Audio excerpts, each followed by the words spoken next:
এবং যা দেখলে তাদের চোখ জুড়িয়ে যাবে এমন বিষয় দ্বারা জান্নাত সাজানো হয়েছে। সুবহানাল্লাহ। বাংলা বলে না, চোখ জুড়ানো মনের মতো জিনিস দুনিয়ায় পাওয়া যায়? দুনিয়ায় চোখ জোড়ানো মনের মতো জিনিস পাওয়া যায়? কারণ আজকে যেটা দেখলে চোখ জোড়ায় 3 দিন পরে আর ওটা ভালো লাগে না। যত মজাদার খাবার হোক একটু বেশি খেলে তারপরে আর অতিষ্ঠ লাগে। কয়েকদিন বিরিয়ানি খেলে তখন মনে হবে একটু আলু ভর্তা খেলে ভালো হতো, কিন্তু কি বলে, কিন্তু জান্নাতের খাবার যতই খাবে ততই ভালো লাগবে। সুবহানাল্লাহ। কখনোই বিতৃষ্ণা আসবে না, এর বিপরীত চিন্তাও হবে না। সুবহানাল্লাহ। সেই জান্নাত আল্লাহ তাআলা ইমানদার মুমিন পুরুষ নারী সবার জন্য রেখে দিয়েছেন। বলুন সুবহানাল্লাহ। আল্লাহ তাআলা আমাদেরকে সেই জান্নাতি হওয়ার তৌফিক দান করুন। বলুন আল্লাহুম্মা আমিন। তো আমার ভাই বোনেরা, যে কথা বলছিলাম, আপনারা সবাই দুনিয়া নিয়ে ব্যস্ত, আমরা সবাই দুনিয়া নিয়ে ব্যস্ত, আমাদের ভবিষ্যৎ পরিকল্পনা করছি। 95 বছর বয়সের মানুষেও ভবিষ্যৎ চিন্তা করছে যে বাড়িটার ফাউন্ডেশন দেবো, এই নকশা হবে, আদৌ এই মধ্যে ঢুকতে পারবে তার নিশ্চয়তা। জোয়ান হলেও কথা, প্রথমত মৃত্যু তো আর বয়স হিসেবে আসে না, আসে। কেউ আমরা যুবকরা বলতে পারবো যে 60-এর আগে মরবো না, নাকি ফেরেশতা এলে দৌড়, মানে কি দৌড়াবেন পেছনে, পারবেন নাকি? মার্কা মারা দলের লোকগুলো ছিল এরকম যে ফেরেশতা এলে পেছনে পেছনে দৌড়াবো, কি পারবেন নাকি? তাহলে ইযা জাআ আজালুহুম লা ইস্তাখিরুনা সাআতান ওয়া লা ইস্তাকদিমুন। আজাল নির্ধারিত সময় মানুষের মৃত্যু, সেটা দুনিয়াবি কোনো বয়সে না, গড় একটা বলা হয় আয়ু, সেটা ভিন্ন। কিন্তু আল্লাহ তাআলা যার জন্য যেটা নির্ধারণ করে রেখেছেন, যখন সেটা আসবে সেটা কেউ বিলম্ব করতে পারবে না, দেরি করতে পারবে না। আবার জোর করে কেউ মৃত্যু বরণ করা, এটাও অন্যায়। আপনারা সবাই জানেন আত্মহত্যা কি বলে, মানে বড় অন্যায়। আল্লাহ তাআলা আমাদের সন্তানের হেফাজত করুন। ইদানিং পৃথিবী ব্যাপী আত্মহত্যার পার্সেন্ট বেড়ে যাচ্ছে। পৃথিবীতে বহু মানুষ এখন আত্মহত্যা করছে। বাংলাদেশেও দিনকে দিন বাড়ছে, ভারতে তো আছেই।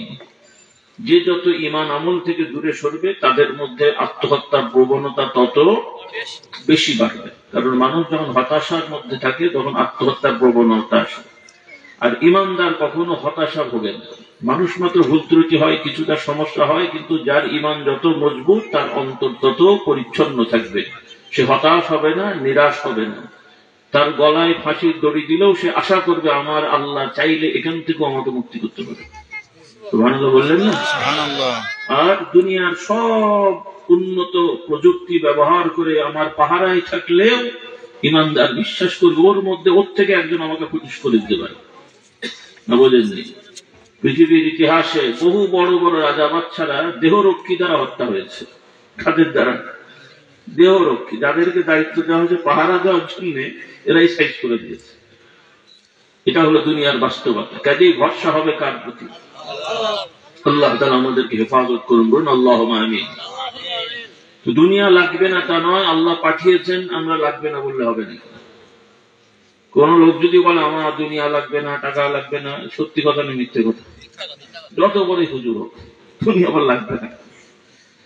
নবী রাসূলগণেরও দুনিয়ায় পেশাজীবী হতে হয়েছে। কোন নবী কিন্তু বর্তমান আমরা যেমন হুজুর পেশা হয়ে যায়, বক্তা হুজুর পেশা হয়ে গেছে এখন অনেকের, আল্লাহ আমাদের হেদায়েত দান করুন।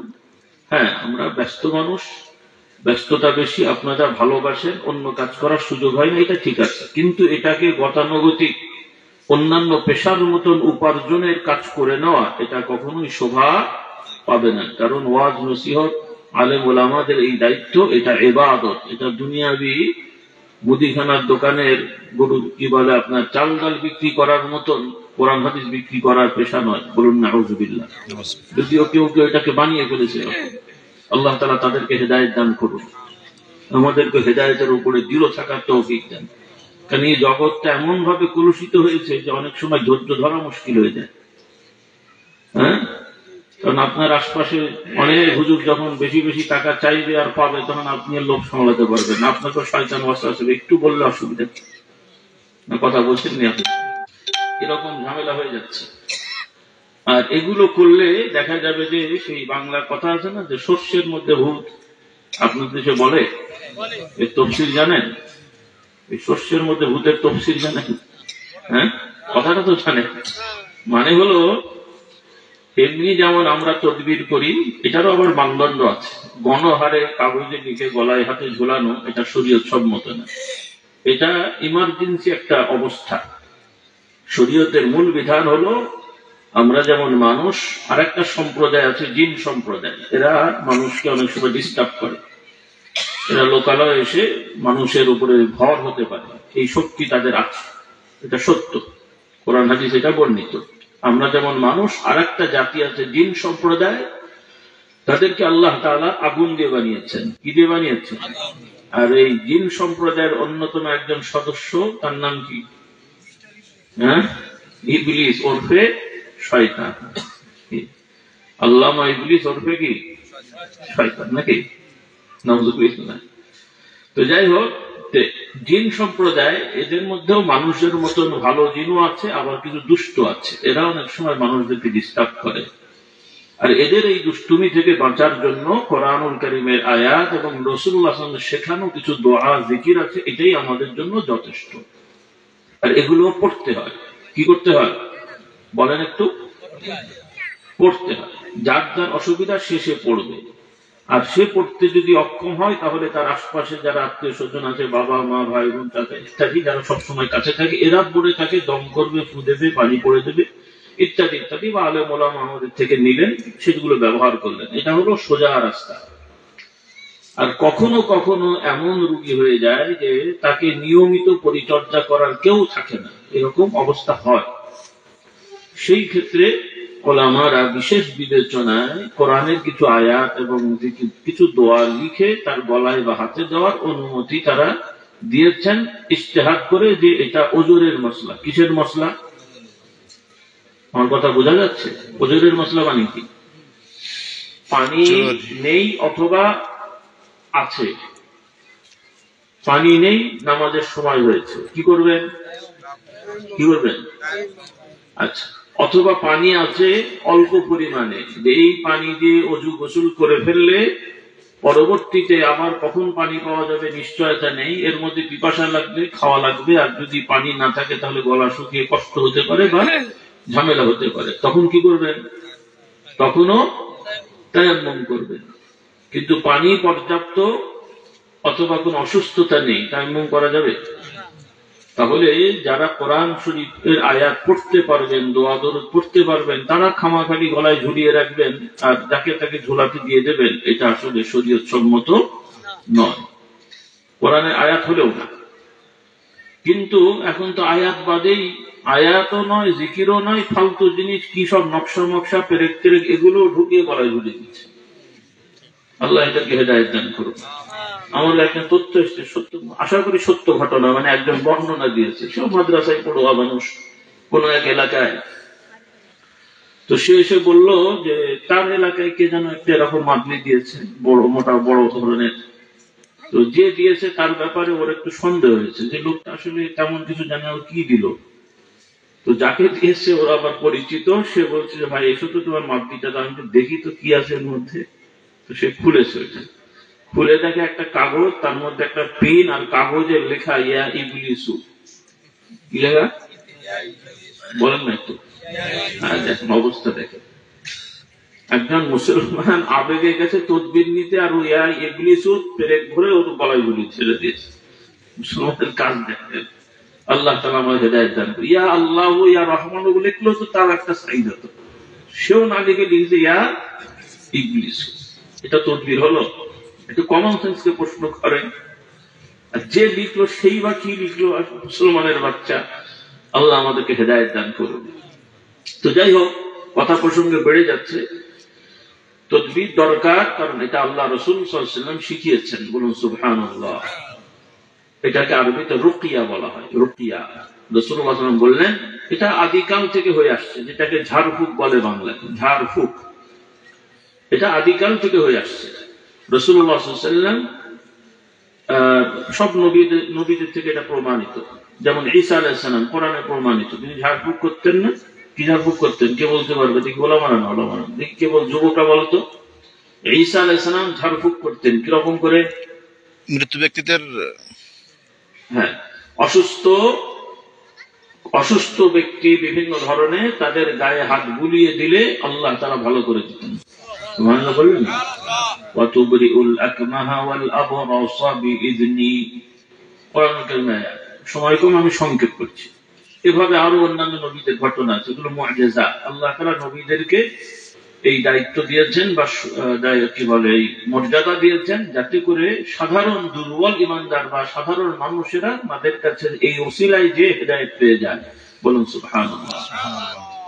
এই তদবিরের বিষয়টা অনেক গুরুত্বপূর্ণ, ভালো বিষয়, কিন্তু এটাকে অনেকে এমন ভাবে কলুষিত করেছে যে সমাজের এমন কিছু লোক এগুলো করে আর অনেক ভালো আলেমরা এটা করতে চান না। এটা ভুল।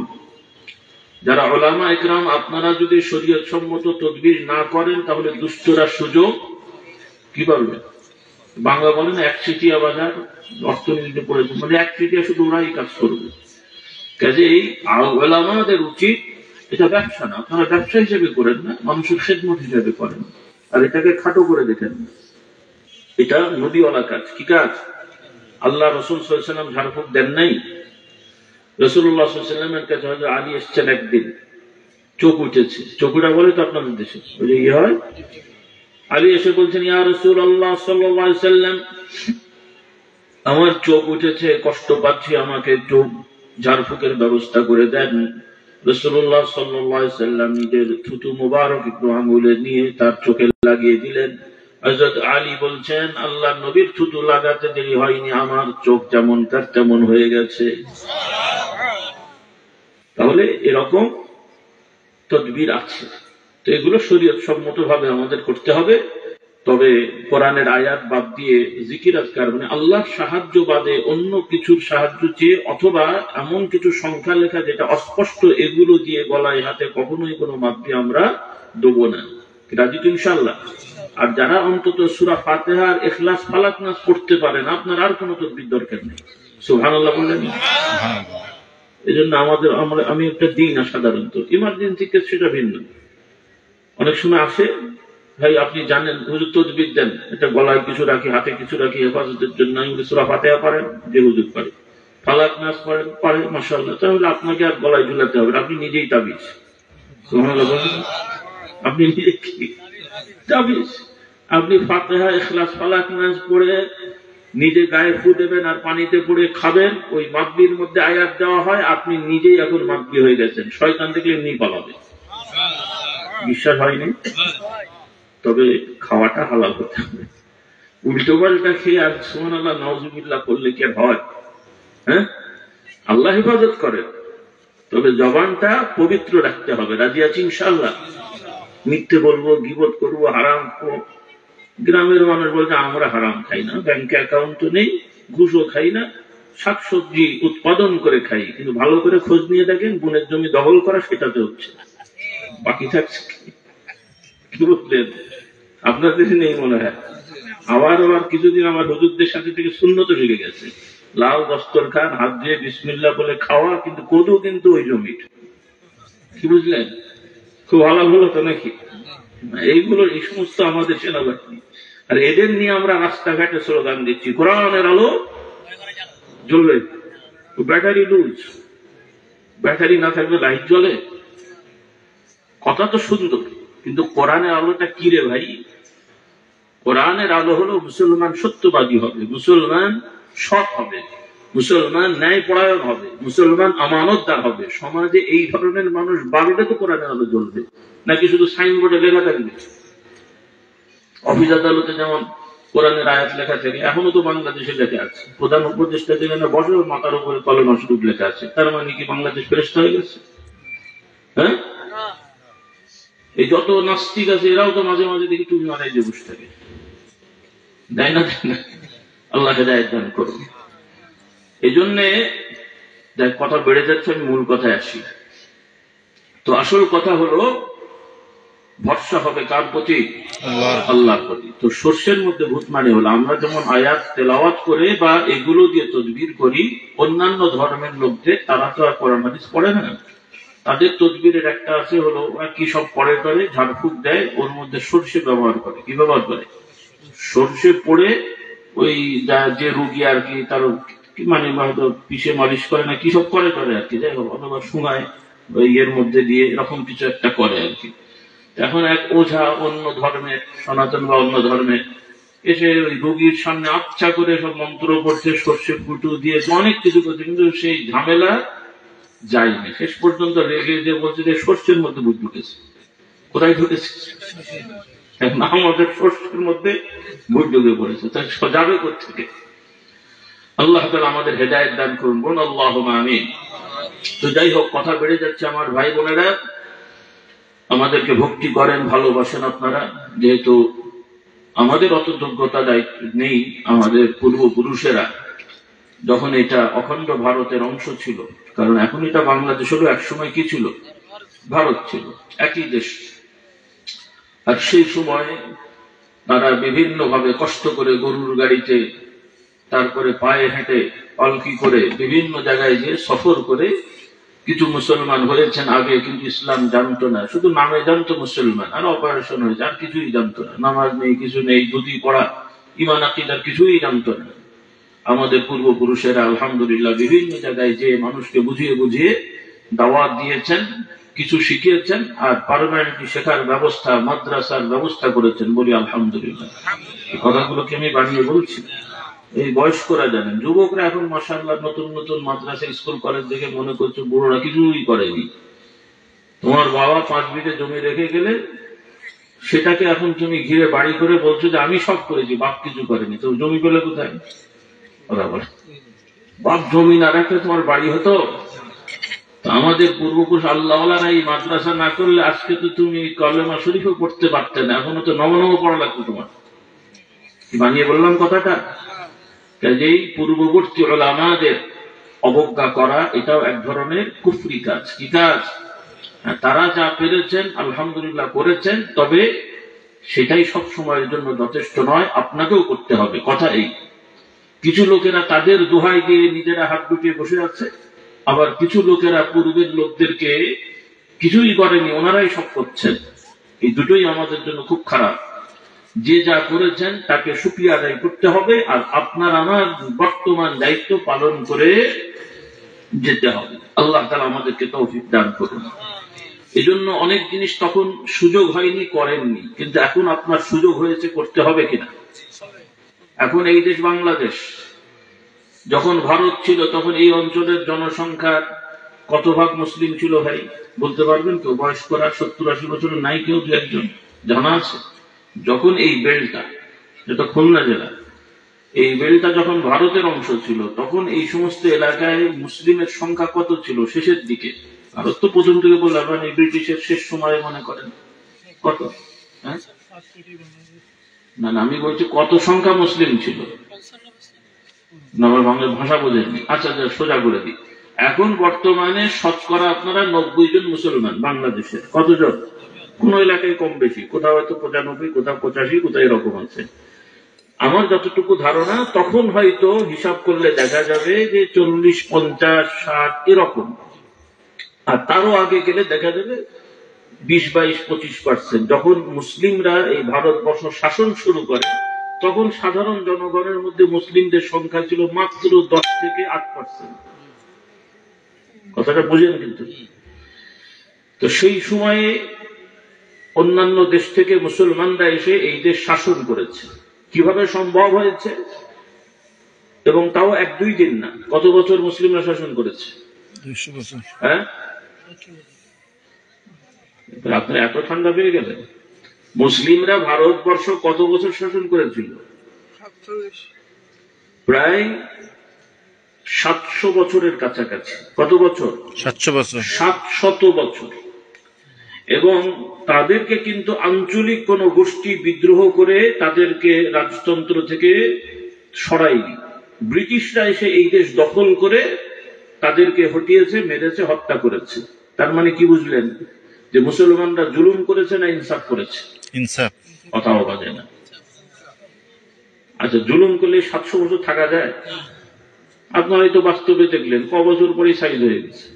যদি জুলুম করে 700 বছর 100 বছর তো দূরের কথা, ও বেশি দিন লাস্টিং করা যায় না, পাবলিক খেপে যায়। কিন্তু মুসলমানদের প্রতি পাবলিক খেপে নাই, সেটা হয়েছে অন্য দেশের দস্যুরা। এই যে ব্রিটিশের দস্যু, ব্রিটিশের কি বলে দস্যুরা এসে শাসন করে নাই, শোষণ করেছে। কি করেছে?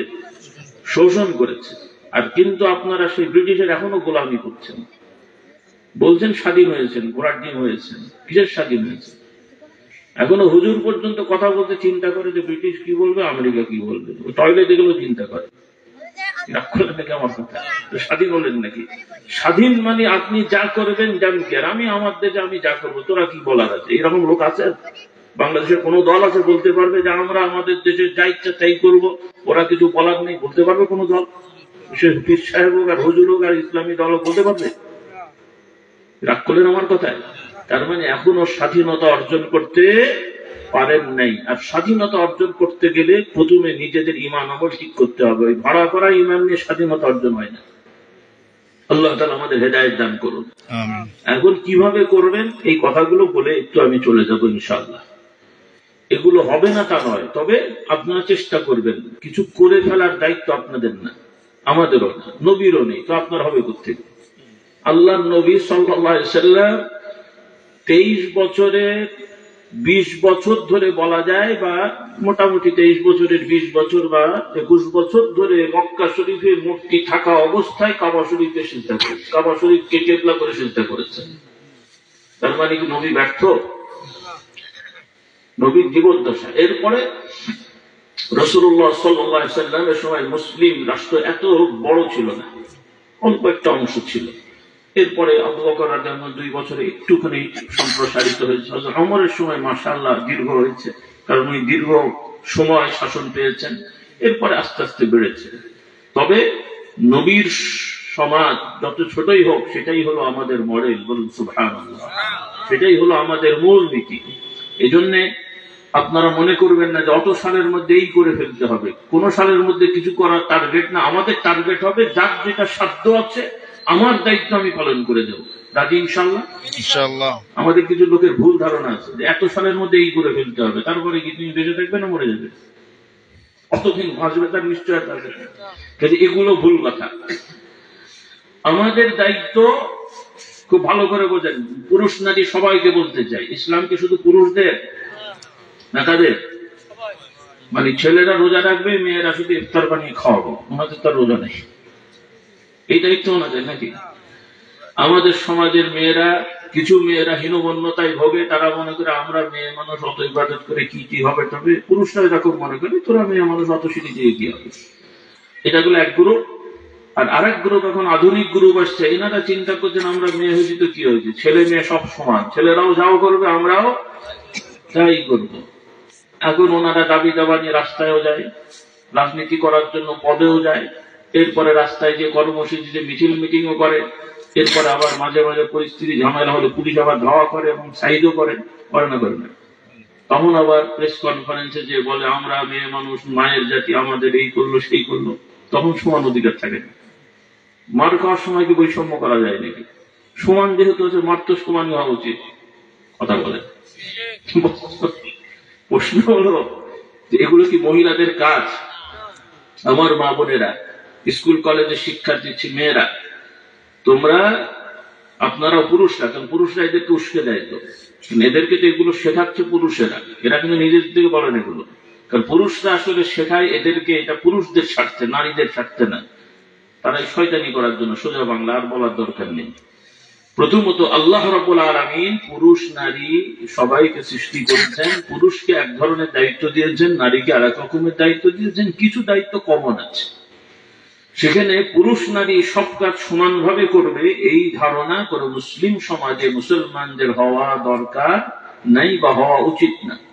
এটা আপনাদের খেয়াল করতে হবে। তবে আল্লাহ রাব্বুল আলামিন নারী পুরুষ সবার জন্য যে বিধানগুলো দিয়েছেন, সেই বিধানগুলো পুরুষ নারী সবাইকে যথাযথভাবে শিখতে হবে, জানতে হবে এবং মানতে হবে। তাহলেই সমাজে শান্তি আসবে ইনশাআল্লাহ। আল্লাহ তাআলা আমাদের সবাইকে তৌফিক দেন, বলুন আল্লাহুম্মা আমিন।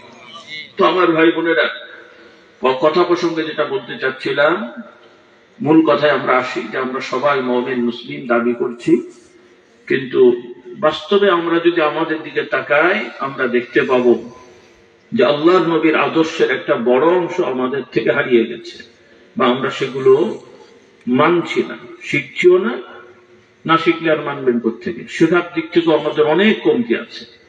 বাংলাদেশের এত শতকরা 90% মানুষ মুসলমান হলেও দিন শেখার হার হচ্ছে শতকরা 10-12%। যারা মাদ্রাসায় পড়ে কয় ভাগ হলো? 10-12 ভাগ। একটা জরিপে পাওয়া গেছে মোটামুটি বেসিক যারা পড়াশোনা করে শতকরা 10 ভাগের মতন, আর বাকি সবই হলো এই গতানুগতিক পড়াশোনা করে। আর যারা মাদ্রাসায় পড়ে না তারাও দিন শেখার হার খুবই কম।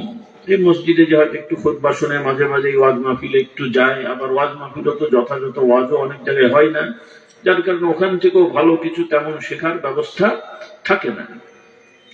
তো এইভাবে হিসাব করলে দেখা যাবে যে আমাদের মুসলমানদের একটা বড় অংশ, পুরুষ এবং নারী, বিশেষ করে নারীদের একটা বড় অংশ ইসলামের মূল বিষয়গুলোই জানে না, ইমানই ঠিক মতো জানে না। অনেক শিরকি কাজ আমাদের মধ্যে অহরহ হচ্ছে, বড় শিরকও হচ্ছে, ছোট শিরকও হচ্ছে। কবিরা গুনাহ তো আমাদের অনেকের এখন এটা স্বভাবে পরিণত হয়েছে, এবং এই কবিরা গুনাহগুলো না হলে যেন আমাদের সমাজই চলে না।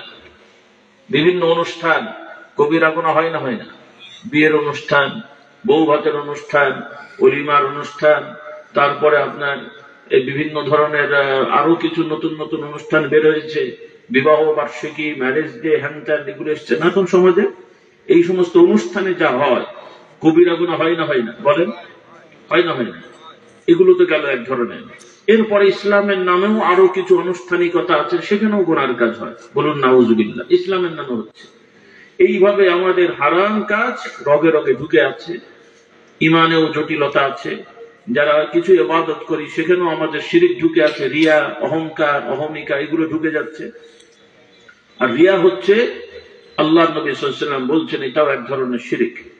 রাসূলুল্লাহ সাল্লাল্লাহু আলাইহি ওয়াসাল্লাম বলেন, আমি তোমাদের প্রতি ভয় পাই যে তোমরা ছোট ছোট শিরিকে লিপ্ত হয়ে যাবে।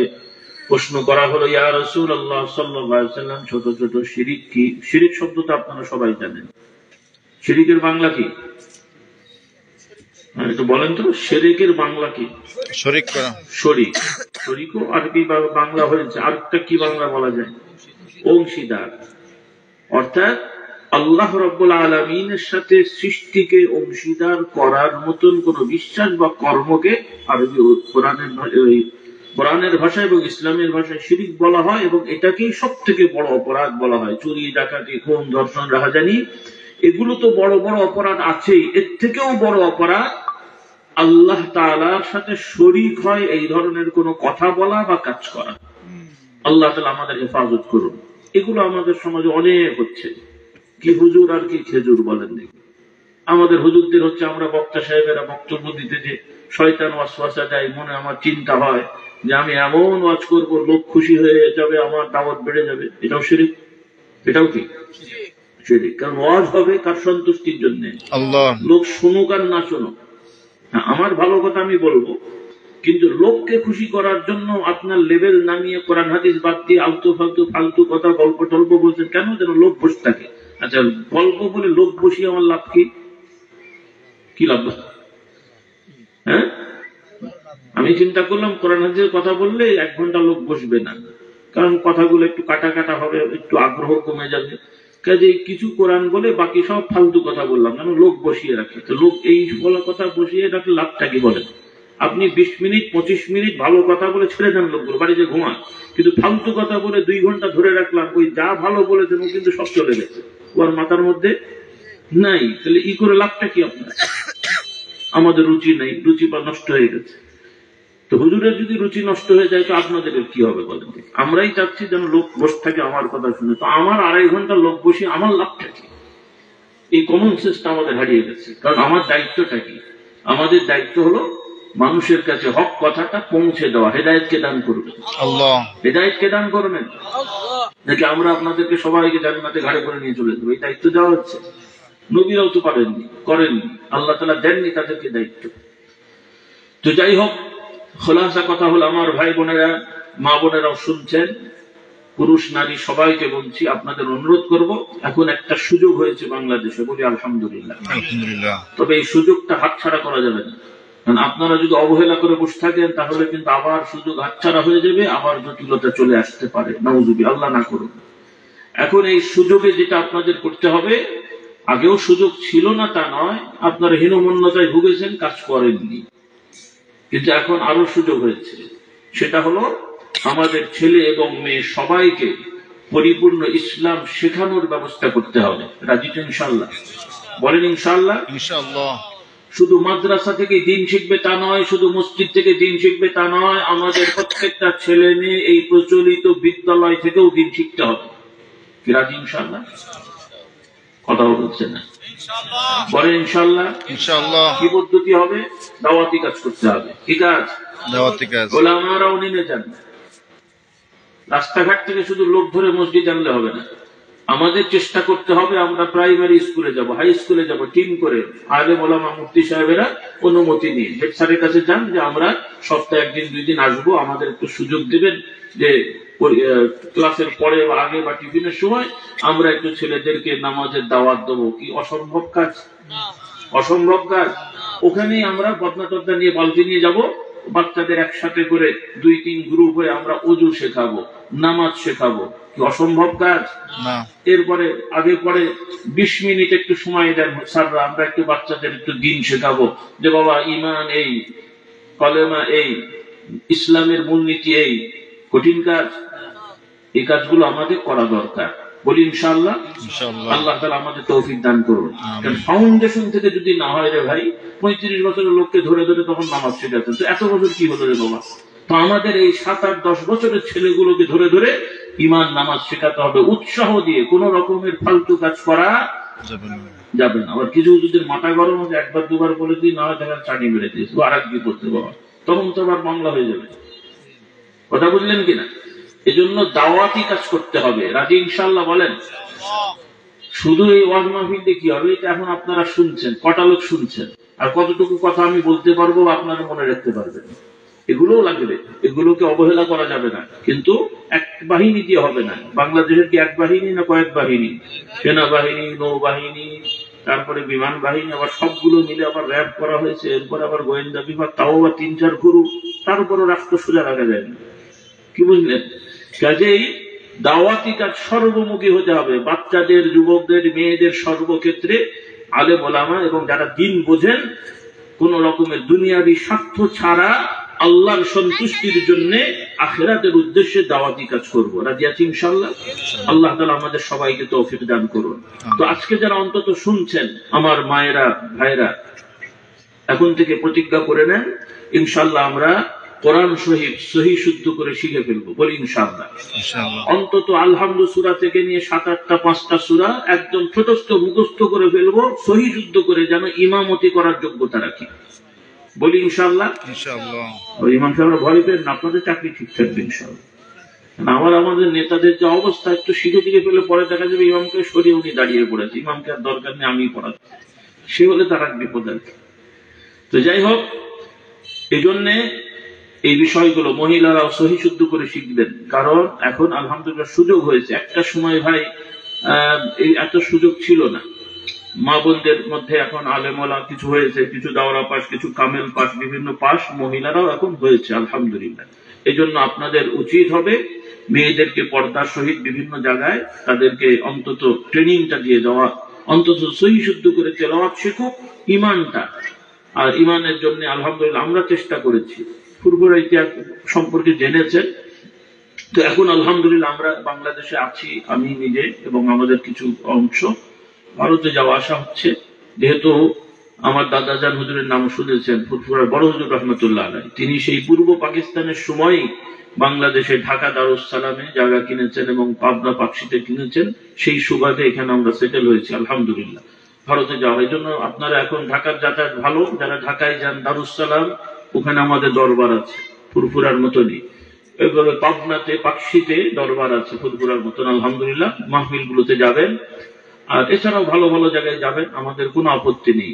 কোনো ভালো আলেমের কাছে গেলে আমাদের কোনো আপত্তি নেই, বলি আলহামদুলিল্লাহ। কিন্তু কোনো ফালতু লোকের কাছে যাবেন না, কথাই বলে, উর্দু একটা কথা বলে, নিম হাকিম খাতরায় যান, নিম মোল্লা খাতরায় ইমান। মানে ভেজাল চিকিৎসকের কাছে গেলে জীবন নিয়ে টানাটানি, আর ভণ্ড হুজুর হুজুর মোল্লার কাছে গেলে ইমান নিয়ে টানাটানি। কোনটা বড় ক্ষতির? কোনটা? জান তো এমনিও যাবে, তেমনিও যাবে। ও হার্ট অ্যাটাক করে মরেন আর হার্ট অ্যাটাক ছাড়া মরেন। ডাক্তার সাহেব আছেন যে একজন এখানে, আমার এক বন্ধু ডাক্তার আছে। তো আমি একদিন প্রশ্ন করলাম, ভাই যে মারা যায় তার তো হার্ট বন্ধ হয় তারপরে মারা যায়, তো হার্ট অ্যাটাক করে মরা কি আর না অ্যাটাক করে মরা কি? উত্তর আর ব্যথা দিতে পারেনি। মৃত্যু কখন হয়? যখন আর ব্লাড সার্কুলেশন থাকে না আর ওই হার্টবিট পাওয়া যায় না, তখন বলে মৃত্যু হয়ে গেছে। তো যাই হোক, আল্লাহ তাআলা আমাদের হেদায়েত দেন, হেফাজত করুন, বলুন আল্লাহুম্মা আমিন। তো মূল কথা হলো, জীবন তো যাবেই, কিন্তু ইমানের উপরে থাকলে জীবন চলে গেলেও কোনো ব্যর্থতা নেই। কারণ আল্লাহ নবী বলেন, ইমানদার পরেশগার মানুষ যখন কবরে তাকে শোয়ানো হবে, ফেরেশতারা তাদেরকে প্রশ্ন করবেন, ফেরেশতাদের প্রশ্নের উত্তর ইমানদার দিয়ে ফেলবে। এরপরে ফেরেশতারা তাদের জন্য সুসংবাদ দিয়ে বলে যাবেন যে, হে আল্লাহর বান্দা, তুমি এখন এই কবরের মধ্যে নবদুলহার নতুন জামাইয়ের মতন বিশ্রামে থাকো। সুবহানাল্লাহ। হাদিস এসছে যে কবরটা ইমানদারের জান্নাতের একটা টুকরা হবে, আর কাফের মুশরিকদের জন্য জাহান্নামের গর্ত হবে। আল্লাহ তাআলা আমাদেরকে জান্নাতি হওয়ার তৌফিক দান করুন, বলুন আল্লাহুম্মা আমিন। সেজন্য আমার অনুরোধ, ভাই বোনেরা, অন্তত বেসিক এই জিনিসগুলো, আমাদের কিতাবগুলো আছে, দোয়ার পরে আপনারা গেটের কাছ থেকে নিতে পারবেন। ঈমান আকীদা শেখার জন্য ইসলামী আকীদা শিক্ষা, কারণ সব নবী রাসূলরা সর্বপ্রথম ঈমান শিখিয়েছেন, আর এই কলেমাটাও সর্বপ্রথম এই যে আমরা জিকির আজকার করে ঈমান শেখানোর জন্য। কিন্তু শয়তান এমন শয়তান যে আমাদেরকে ওই কলেমা পড়িয়ে এখন শিরক করাচ্ছে। কি পড়িয়ে? কারণ আপনাদের দেশে অনেক লোকের আছে জিকিরের নামে হু হা করে বেশ কিছু দরবারে যায়, মানত নিয়ত করে গরু ছাগল নিয়ে ওই সমস্ত দরবারে যায় যে বাবার আশীর্বাদে সব হয়ে যায়। আছে না নাই? মুখে কিন্তু বলছে লা ইলাহা ইল্লাল্লাহ, আর গরু ছাগল নিয়ে দরবারে যাচ্ছে। তো পড়লো কি আর করলো কি? কথা বলেন, পড়লেন কি আর করলেন কি? মুখে বললেন লা ইলাহা ইল্লাল্লাহ, তো লা ইলাহা ইল্লাল্লাহ যদি সত্যি আমার অন্তরে থাকে, এই গরু ছাগল নিয়ে আবার মাজারে যাওয়ার দরকারটা কি হলো? কারণ কলেমা শরীফের অর্থটা কি? যে আল্লাহ ছাড়া সত্যিকার অর্থে আর কোনো উপাস্য নেই। আমার রোগ হয়েছে, ব্যাধি হয়েছে, সমস্যা হয়েছে, সন্তান হয়নি, কে দেবেন? তাহলে মাজারে কেন? মাজারে তো জিয়ারত করবেন, জিয়ারত করা খারাপ না, কিন্তু রোগ ব্যাধি বালা মুসিবত হলে গরু ছাগল বাদেও এমনিও যদি কেউ জিয়ারত করে যায়, যে মানত করে আমার এই সমস্যা, হুজুরের দরবারে যে একটু জিয়ারত করি, এটাও শরীয়ত সম্মত না, এটাও শরীয়ত সম্মত নয়। কারণ বিপদের সাথে কবর জিয়ারতের কোনো সম্পর্ক নেই। বিপদের সাথে সম্পর্ক হলো আল্লাহর কাছে চাইতে হবে, আর সেটার মাধ্যম হলো নামাজ, সেটার মাধ্যম হলো রোজা, সেটার মাধ্যম হলো কোরআন তেলাওয়াত, সেটার মাধ্যম হলো বেশি বেশি ইস্তেগফার, তওবা ইস্তেগফার করা। বসে বসে নতজানু হয়ে আল্লাহর কাছে কাঁদেন আর তওবা করেন, আল্লাহ আমাকে ক্ষমা করে দেন। আল্লাহ কিছু বলেন না, শুধু ক্ষমা করে দেন, ক্ষমা করে দেন, এটা বলতে থাকলেও আল্লাহ বিপদ উদ্ধার করবেন। সুবহানাল্লাহ বলেন। আল্লাহ তাআলা আমাদের কবুল করে নেন। কিন্তু উল্টো পাল্টা শয়তান আমাদেরকে শিখেছে, হুজুরের মহব্বত লাগবে ঠিক আছে, কিন্তু কোথায় কি লাগবে আমরা বুঝতে পারিনি। এখন কেউ যদি দেখেন বৃষ্টির সময় একটা হাড়ি মাথায় দিয়ে ঘুরছে, কেমন লাগবে? কথা বলে না। সে যদি যুক্তি দেয়, একটা হাড়ি বাড়িতে আছে, আমি ছাতা কিনবো কেন, হাড়ি নিয়ে চলি, কেমন লাগবে? হাড়িকে মাথায় ধর জিনিস। এখন এইরকম যুক্তি দিলে তো হবে না। হুজুর লাগবে ঠিক আছে, কিন্তু কোথায় লাগবে? আলেমের কাছে যেতে হবে শেখার জন্যে, বোঝার জন্যে, নিয়ম পালনের জন্যে। কিন্তু হুজুর করে দেবেন, এই তো মুসলমানের বিশ্বাস না। করবেন কে? আল্লাহ তাআলা আমাদের হেফাজত। আবার হুজুরের দোয়া করলে হবে, না হলে হবে না, তাও না।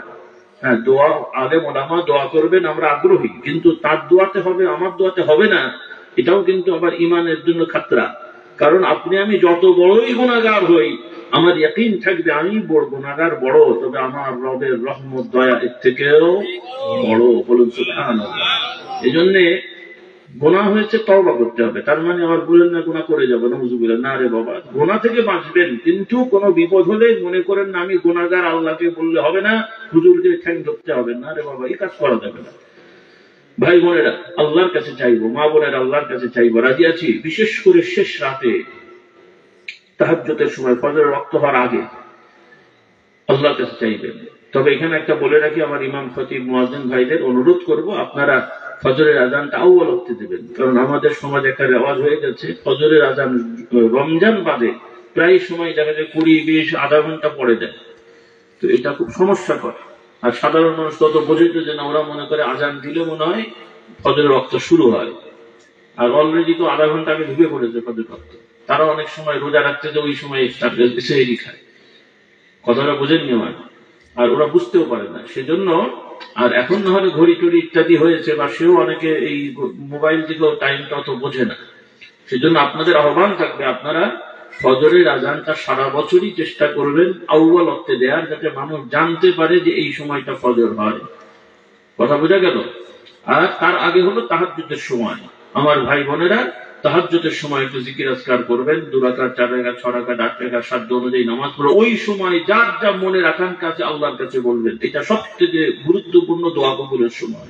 সুবহানাল্লাহ। আল্লাহ তাআলা আমাদের তৌফিক দান করুন। আর বিশেষ করে আমার যুবকদের বলতে চাই, আজকে আমার যুবকেরা মাশাআল্লাহ এই কাজটা করেছেন। মাশাআল্লাহ, তোমরা সেবা করছো, প্রথমত নিজেদেরকে গড়ে তোলো। অন্তত তোমরা নিয়ত করে ফেলো, প্রতিজ্ঞা করো যেগুলো হারাম কাজ আমরা করব না। নিজেরা অত বড় হুজুর না হতে পারলেও, পাগড়ি জুব্বা পরে ঘুরতে না পারলেও অন্তত হারাম কাজ করব না। কি করব না?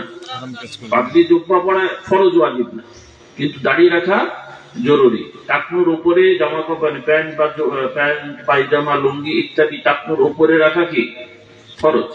টাকনুর উপরে প্যান্ট পায়জামা ইত্যাদি রাখা ফরজ পুরুষদের জন্য। টাকনুর নিচে যে প্যান্ট পায়জামা ইত্যাদি যাওয়া ইচ্ছা করে ঝুলিয়ে রাখা, এটা কবিরা গুনাহ। কি গুনাহ? কাজেই এই ধরনের বেসিক জিনিসগুলো আমার যুবকেরা ঠিক রাখবে।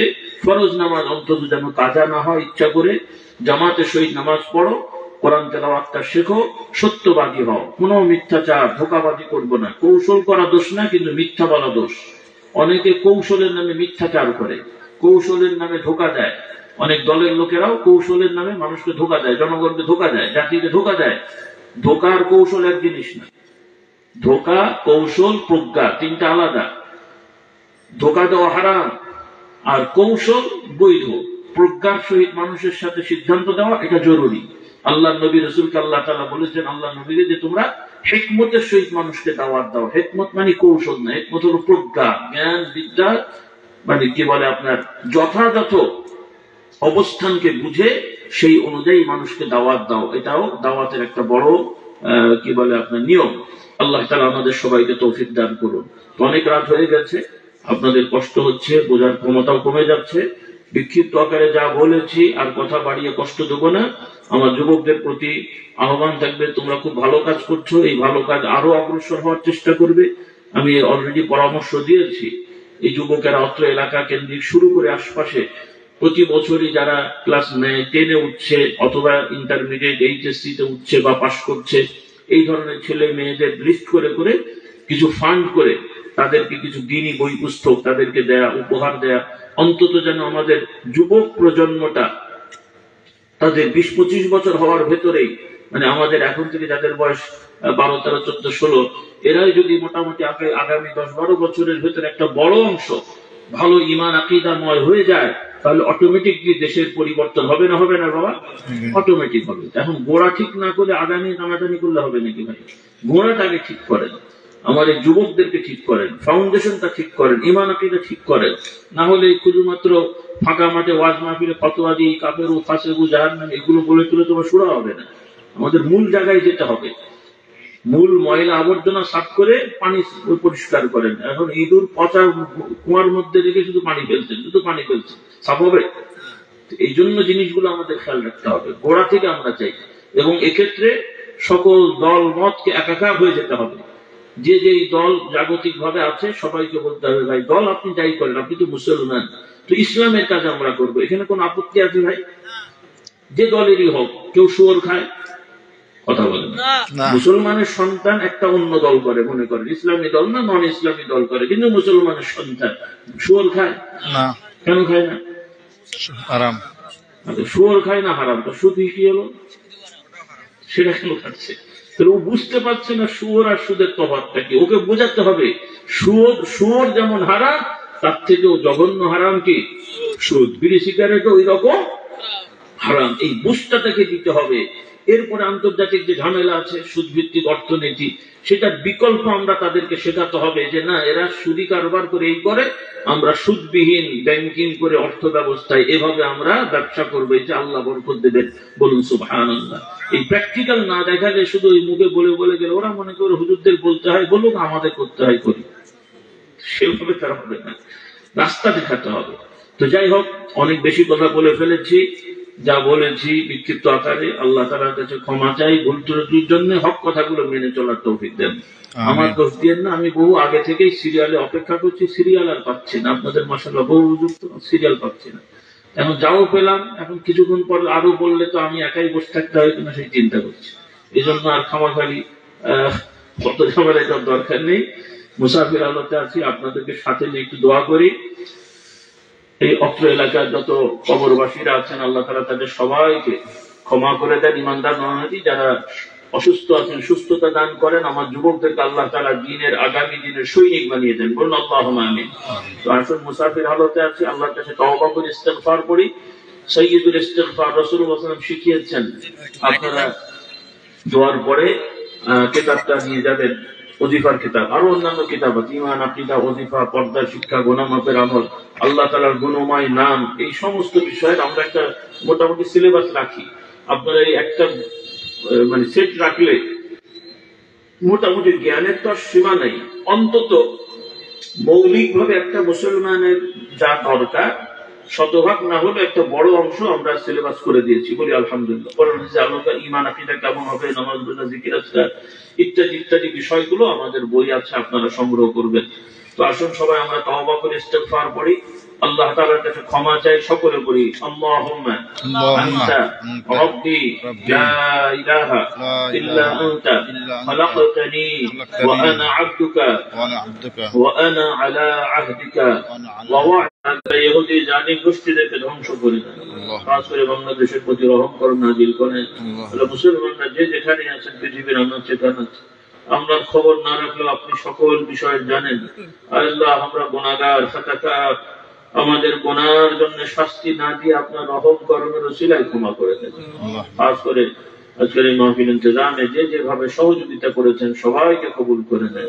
আমিন। আল্লাহুম্মা সাল্লি আলা মুহাম্মাদিন আবদিকা ওয়া রাসূলিকা ওয়া সাল্লি আলাল মুমিনিন ওয়াল মুমিনাত ওয়াল মুসলিমিন ওয়াল মুসলিমাত আল আহইয়া'i মিনহুম ওয়াল আমওয়াত ইন্নাকা সামিউন করিবুন মুজিবুদ দাওয়াত। খাস করে অনেক ভাই বোনেরা ঋণ যারা গ্রস্ত আছেন, ঋণ যারা পূরণের ব্যবস্থা করে দেন। পেরেশানিতে আছেন, পেরেশানি দূর করে দেন। অনেকের পরিবারের সন্তান আছে, নিঃসন্তান, নেক সন্তানের ব্যবস্থা করে দেন। আল্লাহ, অনেকে সন্তান নিয়ে টেনশনে আছেন, পেরেশানি দূর করে দেন। যাদের ছেলে মেয়েদের বিবাহ শাদী দেরি হচ্ছে, নেক পাত্র পাত্রীর ব্যবস্থা করে দেন, সমস্যাগুলো সমাধান করে দেন। আল্লাহুম্মা সাল্লি আলা মুহাম্মাদিন আবদিকা ওয়া রাসূলিকা وصل على المؤمنين والمؤمنات والمسلمين والمسلمات الأحياء منهم والأموات إنك سميع قريب مجيب। আল্লাহ খাস করে আমাদের সকলে যেন আপনার নবীর সুপারিশকে বরাদ্দ করে দেন, তার হাউজে কাউসার আমাদের জন্য বরাদ্দ করে দেন। আমাদের কঠিন বিপদে যেন আপনার নিজস্ব ছায়া ছাড়া ছায়া থাকবেন, আমাদের সকলকে আপনার ছায়াতে আশ্রয়ের ব্যবস্থা করুন। سبحانك اللهم وبحمدك أشهد أن لا إله إلا أنت أستغفرك وأتوب إليك. سبحان ربك رب العزة عما يصفون وسلام على المرسلين والحمد لله رب العالمين. بكلمة لا إله إلا الله محمد رسول الله.